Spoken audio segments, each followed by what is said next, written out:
एक पुराने पहाड़ी गांव नूरघाट में एक सुनसान हवेली सदियों से बंद पड़ी थी। लोग कहते थे कि वहां एक जादुई आईना है जो देखने वाले को उसकी असली हकीकत दिखाता है।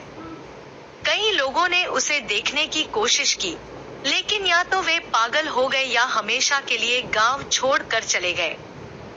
साबिरा एक 16 साल की समझदार लेकिन जिद्दी लड़की थी।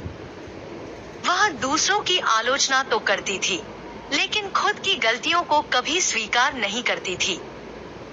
एक दिन जब उसकी माँ ने उसे आईने की कहानी सुनाई, तो वह हंस पड़ी, लेकिन उसके दिल में एक बेचैनी सी जाग गई।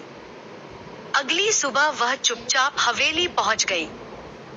दरवाजा जंग लगा हुआ था, लेकिन धक्का देने से खुल गया।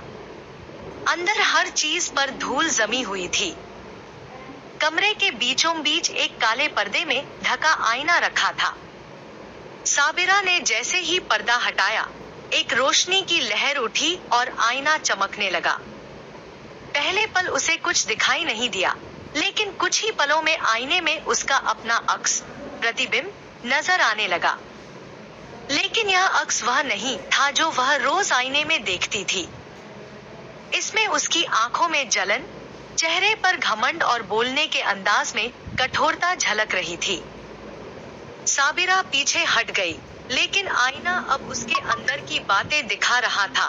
वे झूठ जो उसने बोले, वे दिल जो उसने तोड़े, वे मौके जब वह सच बोल सकती थी मगर चुप रही।